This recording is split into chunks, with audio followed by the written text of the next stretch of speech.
그때의 대제사장 엘리야십이 그의 형제 제사장들과 함께 일어나 양문을 건축하여 성별하고 문짝을 달고 또 성벽을 건축하여 한메아 망대에서부터 하나넬 망대까지 성별하였고 그 다음은 여리고 사람들이 건축하였고 또 그 다음은 이므리의 아들 삭굴이 건축하였으며 어무는 하스나의 자손들이 건축하여 그 들보를 얻고 문짝을 달고 자물쇠와 빗장을 갖추었고 그 다음은 하코스의 손자 우리아의 아들 무레못이 중수하였고 그 다음은 무세사벨의 손자 베레가의 아들 무슬람이 중수하였고 그 다음은 바하나의 아들 사독이 중수하였고 그 다음은 느고와 사람들이 중수하였으나 그 귀족들은 그들의 주인들의 공사를 분담하지 아니하였으며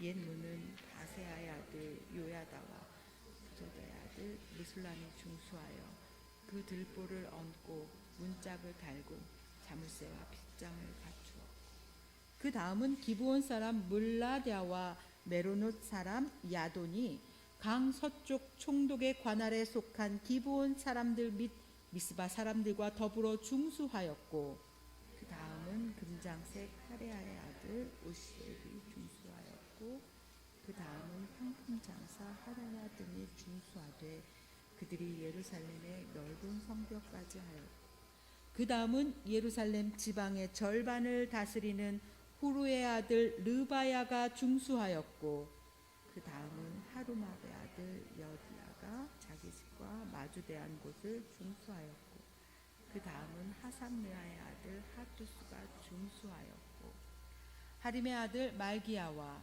바핫 모압의 아들 하숲이 한 부분과 화덕 망대를 중수하였고 다음은 예루살렘 지방 절반을 다스리는 할로에스의 아들 살룸과 그의 딸들이 중수하였고 골짜기 문은 한운과 사노아 주민이 중수하여 문을 세우며 문짝을 달고 자물쇠와 빗장을 갖추고 또 분문까지 성벽 1000규빗을 중수하였고 분문은 베타게렘 지방을 다스리는 그의 아들 말기야가 중수하여 문을 세우며 문짝을 달고 자물쇠와 빗장을 갖추어 샘문은 미스바 지방을 다스리는 고로세의 아들 살룬이 중수하여 문을 세우고 덮었으며 문짝을 달고 자물쇠와 빗장을 갖추고 또 왕의 동산 근처 셀라목가의 성벽을 중수하여 다윗성에서 내려오는 층계까지 이르렀고 베스 지방 절반을 다스리는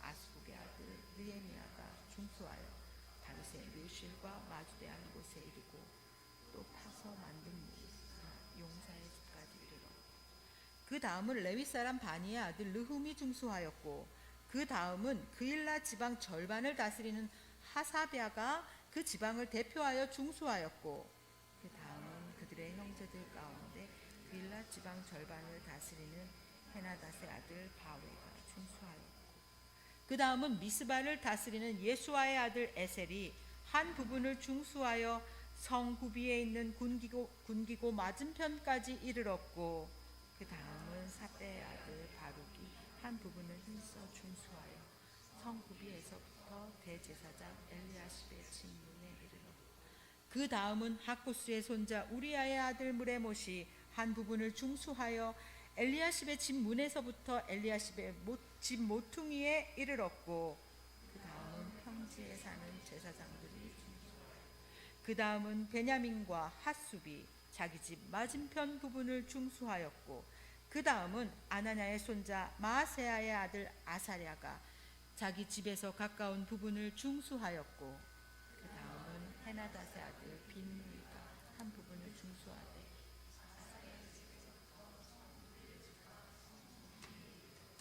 우세의 아들 발랄은 성구비 맞은편과 왕의 윗궁에서 내민 망대 맞은편 곧 시위청에서 가까운 부분을 중수하였고 그 다음은 바로스의 아들 부다야가 중수하였고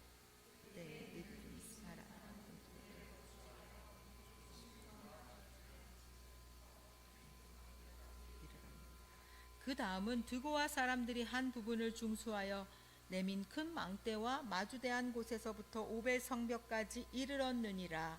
마문 위로부터 제사장들이 각각 자기 집과 마주대한 부분을 중수하여, 그 다음은 임멜의 아들 사독이 자기 집과 마주대한 부분을 중수하였고, 그 다음은 동문지기 스가냐의 아들 스마야가 중수하였고, 그 다음은 셀레냐의 아들 하나냐와 살라의 여섯째 아들 하논이 한 부분을 중수하였고, 그 다음은 베레가의 아들 무슬람이 자기의 방과 마주대한 부분을 중수하였고, 그 다음은 금장색 말기야가 한밑갑 문과 마주대한 부분을 중수하여 느디님 사람과 상인들의 집에서부터 성 모퉁이 성루에 이르렀고, 성 모퉁이 성루에서 양문까지는 금장색과 상인들이 중수하였느니라. 아멘. 오늘 제가 들고 온 책은 홍인종 목사님의 책 말씀 체경. 네, 목사님이 은퇴하시면서 쓰신 책을 제가 읽다가 이 책의 2부의 첫 장은 꿈 미래와 기억 과거라는 제목으로 이루어져 있었습니다. 여기서는 삼위의 하나님이 어떻게 당신의 꿈을 말씀하시고 또 실현하시는지 이야기되어 있었습니다. 그 내용을 잠시 말씀드리겠습니다.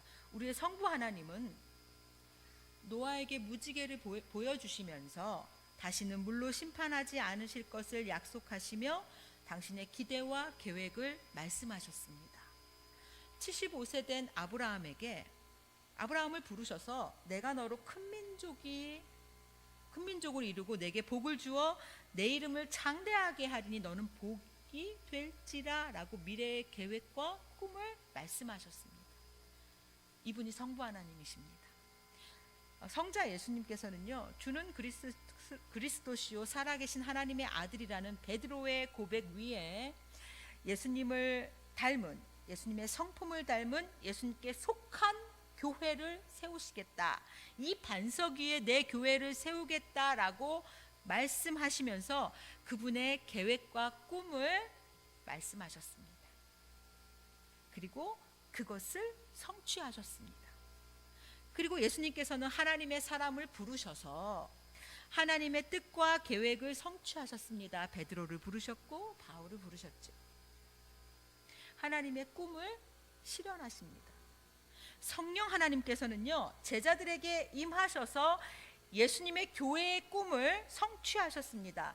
예수님께서 승천하시면서 오직 성령이 너희에게 임하시면 너희가 권능을 받고 예루살렘과 온 유대와 사마리아와 땅끝까지 이르러 내 증인이 되리라 라고 하신 그 말씀대로 복음의 확장을 펼쳐가신 분, 그 꿈을 이루어 가신 분 성령 하나님이십니다.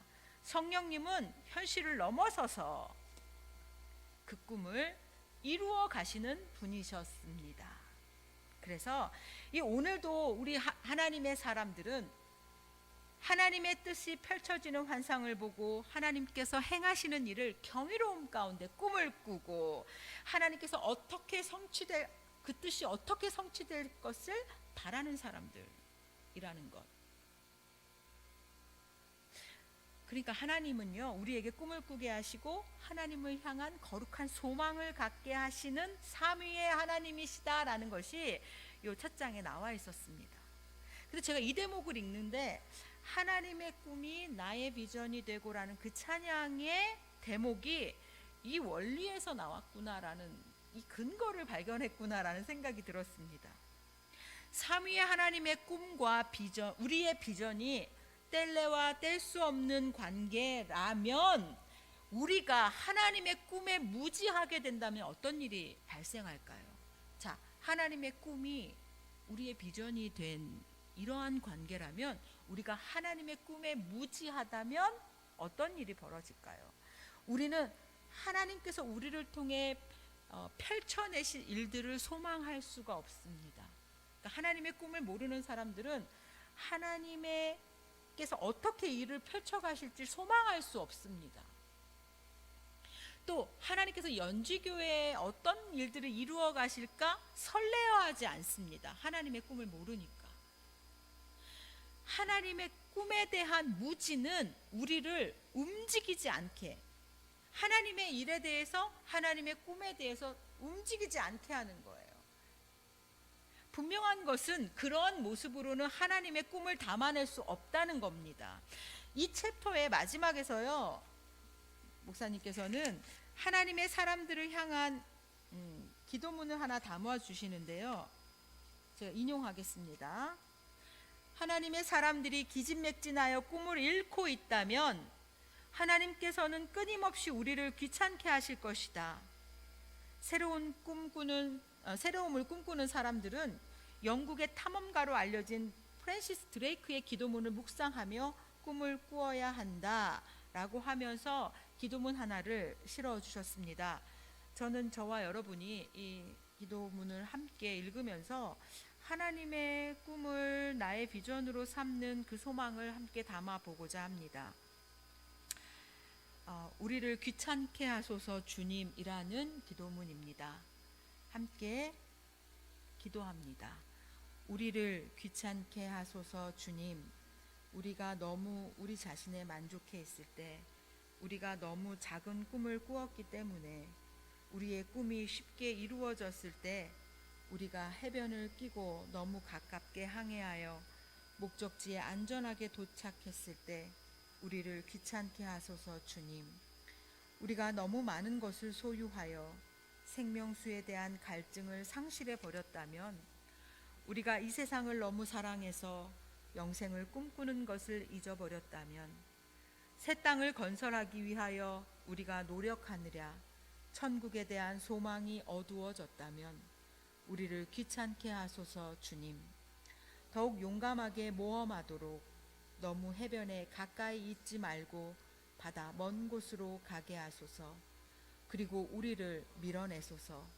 더 이상 땅이 보이지 않을 때 별을 볼 수 있도록, 그리고 소망의 지평선을 보게 해달라고 간구할 수 있도록 우리를 밀어내소서. 미래를 위한 힘과 용기와 소망과 사랑을 위해 우리의 인생의 선장이신 예수 그리스도의 이름으로 기도합니다. 아멘. 오늘의 설교 제목은 5년 하나님의 꿈이 우리의 비전이 되고입니다. 5년은 다시 말씀드리지만 연지의 새로운 방향을 세워가는 시간이고 기간입니다. 이 시간 동안에 우리가 바라봐야 하는 방향은 하나님의 꿈이 연지의 비전이 되는 길입니다. 그 하나님의 꿈에 헌신된 이들이 리더로 세워지고, 그 꿈을 우리의 비전으로 삼아서 역동적으로 살아내는 연지교회가 되는 것, 이것이 우리의 비전입니다. 오늘 우리는 느헤미야 3장에서 그 하나님의 꿈을 이루어가는 사람들을 만날 것입니다. 여러분들 오늘 지금 느헤미야 3장 읽으셨지만 3장은 여러분들 혼자 읽으셨을 때는 슥 읽으셨을 겁니다. 그죠? 슥 읽을 수밖에 없는 장입니다. 그런데 여러분들이 오늘 설교를 듣고 나시면 이 3장을 슥 읽으실 수 없을 겁니다. 밑줄을 하나하나 그어가면서 읽을 수밖에 없는 그러한 장입니다. 느헤미야는요, 우리가 1, 2장에서 본 바에 의하면 하나님의 백성을 이렇게 140년 동안에 회파된 이 하나님의 도성, 이 무너진 상태에서 그냥 그렇게 살아가는 이 모습 그대로 살기를 원하지 않으신다라는 것, 이것은 하나님의 꿈이 아니라는 것을 느헤미야는 확신했습니다. 그래서 1장 8절부터 10절까지 하나님, 우리가 지금은 잘못해서 하나님의 징계 가운데 있어서 이렇게 흩어져 있지만, 하나님, 우리가 다시 하나님께 돌아오면 하나님 우리를 모으셔서 하나님 회복시켜 주시는 그 하나님이시잖아요.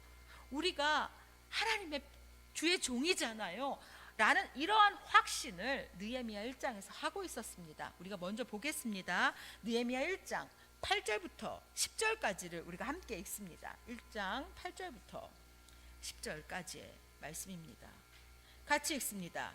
옛적에 주께서 주의 종 모세에게 명령하여 이르시되, 만일 너희가 범죄하면 내가 너희를 여러 나라 가운데 흩을 것이요, 만일 내게로 돌아와 내 계명을 지켜 행하면 너희 쫓긴 자가 하늘 끝에 있을지라도 내가 거기서부터 그들을 모아 내 이름을 두려고 택한 곳에 돌아오게 하리라 하신 말씀을 이제 청하건대 기억하옵소서. 이들은 주께서 일찍이 큰 권능과 강한 손으로 구속하신 주의 종들이요 주의 백성이니이다. 140년 동안에 하나님의 도성이 회파되어 있는 그 상황, 성벽이 없다라는 뜻은 무슨 말이냐면 외부 사람들이 언제든지 들어온다는 거예요. 언제든지 들어온다는 말은 그대로 노출되는 불편함이 있고요, 위험함이 있는 거예요. 위험한 상태로 그냥 있는 거예요. 그런데 이거보다, 불편함과 위험함보다 더 문제는 이 모습을 보면서 사람들이, 이렇게 이방인들이 이렇게 조롱한다는 거예요. 너희 하나님이 어디 있느냐? 진짜 이렇게 살기를 바라느냐? 너희 하나님이 어디 있느냐라는 조롱이 그들에게 임했다는 거예요. 느헤미야는 이 모습을 보고 이것은 하나님이 결코 원하시는 일이 아니다라는 확신 가운데 이렇게 하나님 앞에 외치는 겁니다. 그래서요, 하나님의 꿈은 하나님의 백성이 회복되어서 하나님의 백성답게 사는 것이다. 그 첫 번째는 이 무너진 채 140년 동안에 아무런 움직임 없이 이렇게 패배의식 가운데 살아가는 것, 이거 아니다. 일어나자. 하나님의 꿈이 느헤미야의 비전이 되었습니다. 우리가 일어나야 하는 게 하나님의 꿈이다라는 것을 이제 이스라엘 백성들에게 얘기하는 거예요. 우리가 지난주에 봤죠. 같이 읽습니다. 2장 17절입니다. 2장 17절, 느헤미야 2장 17절 봅니다. 시작. 후에 그들에게 이르기를 우리가 당한 곤경은 너희도 보고 있는 바라. 예루살렘이 황폐하고 성문이 불탔으니 자, 예루살렘 성을 건축하여 다시 수치를 당하지 말자 하고, 다시 우리가 일어나서 이 성벽 건축해서 수치를 당하지 말자, 하나님의 백성이 손가락질 당하는 이런 일 하지 말자라고 느헤미야가 선언합니다. 그런데 사실 느헤미야 먹먹했습니다. 어떻게 일을 하죠? 해야 되는 건 알겠는데 막막합니다. 먹먹합니다. 제가 느헤미야를 읽어야 하는 이유에 대해서 막막하고 먹먹하다는 단어를 썼는데요, 바로 이겁니다. 알겠어요. 하나님의 일을 알겠어요. 그런데 막막합니다. 어떻게 해야 되죠? 이거는 우리 모두가 느끼는 바예요. 우리 역시도, 제가요, 하나님 앞에서 하나님의 일을 하면서 그렇게 살고 싶은데 막막합니다. 어떻게 해야 될지 모르겠어요. 이거 우리가 느끼는 감정이기도 하죠. 그런데요, 느헤미야가 이렇게 선언할 수 있었던 일은요, 느헤미야가 이 일에 애통하며 고심하며 하나님의 꿈을 자신의 비전으로 삼았을 때 하나님께서 느헤미야에게 알려주셨다는 거예요. 느헤미야 2장 12절입니다. 느헤미야 2장 12절 말씀을 읽습니다. 시작. 내 하나님께서 예루살렘을 위해 무엇을 할 것인지 내 마음에 주신 것을 내가 아무에게도 말하지 아니하고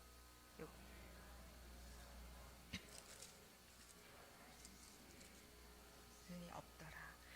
내 하나님께서 예루살렘을 위해 무엇을 할 것인지 내 마음에 주신 것, 이것. 그러니까 느헤미야에게 하나님께서 이 마음을 주셨어요. 그리고 어떻게 할 것인가에 대해서 느헤미야는 하나님으로부터 이 비전을 받은 거예요. 그래서 3일간의 순찰을 비밀리에 나갔습니다. 내가 그것을 어떻게 실행할 수 있을까?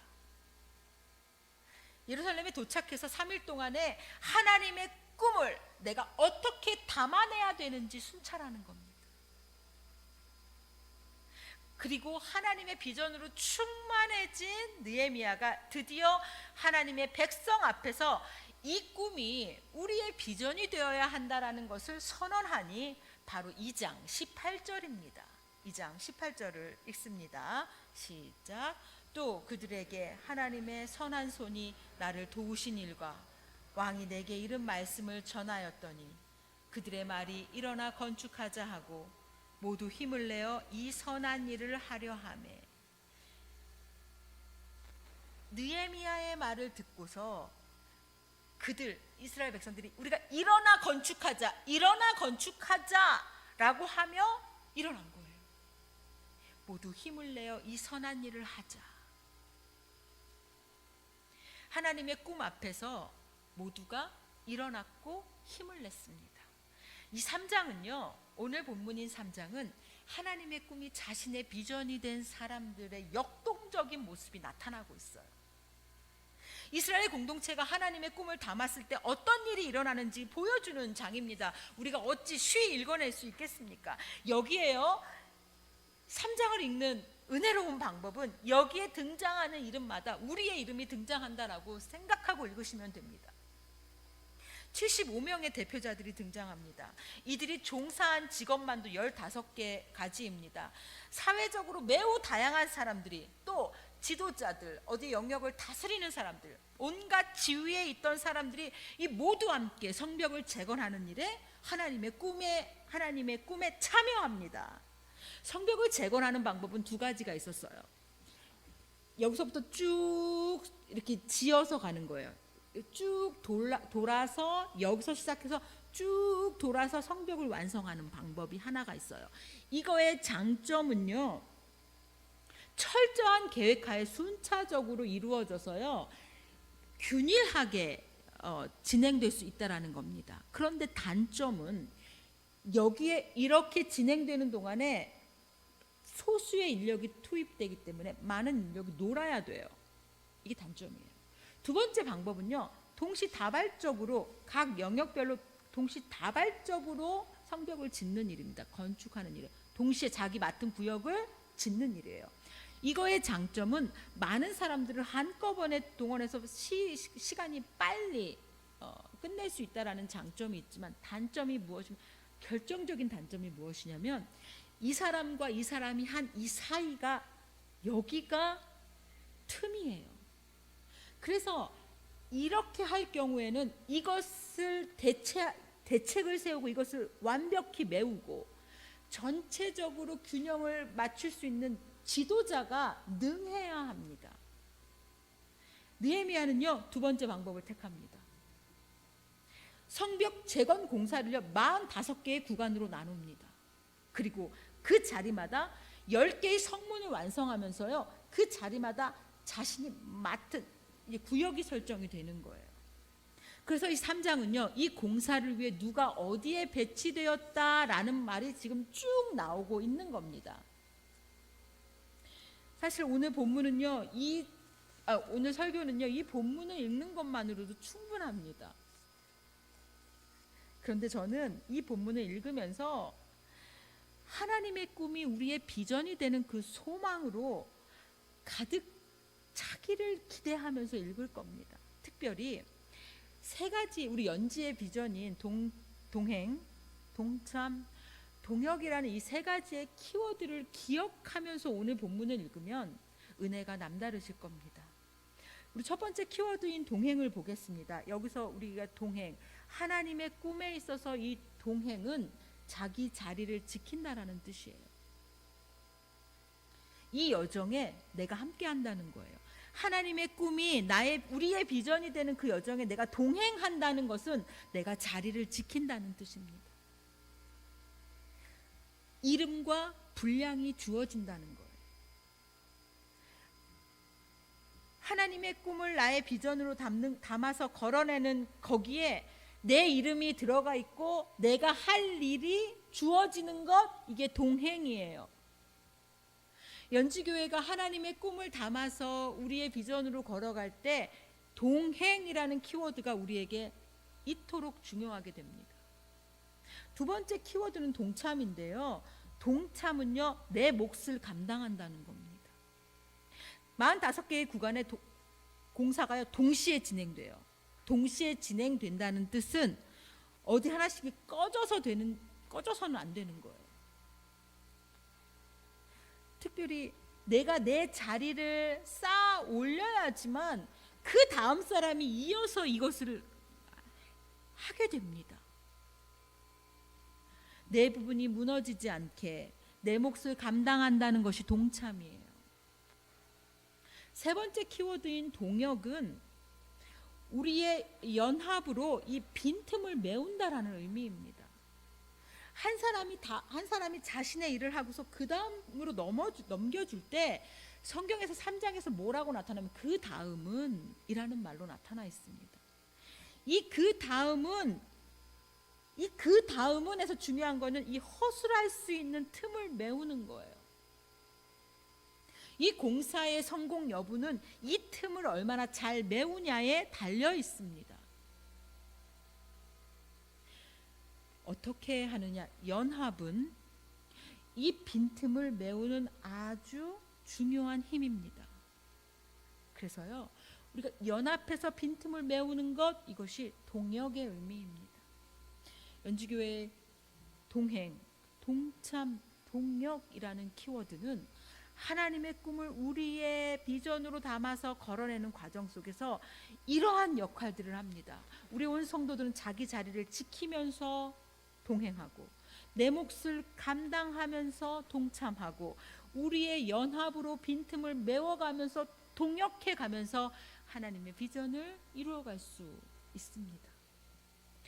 오늘 이 세 가지 키워드를 붙잡고 3장을 다시 읽습니다. 특별히 이 뒤에 있는 지도를 보시면서 문을 중심으로 해서 성경을 읽어 내려가겠습니다.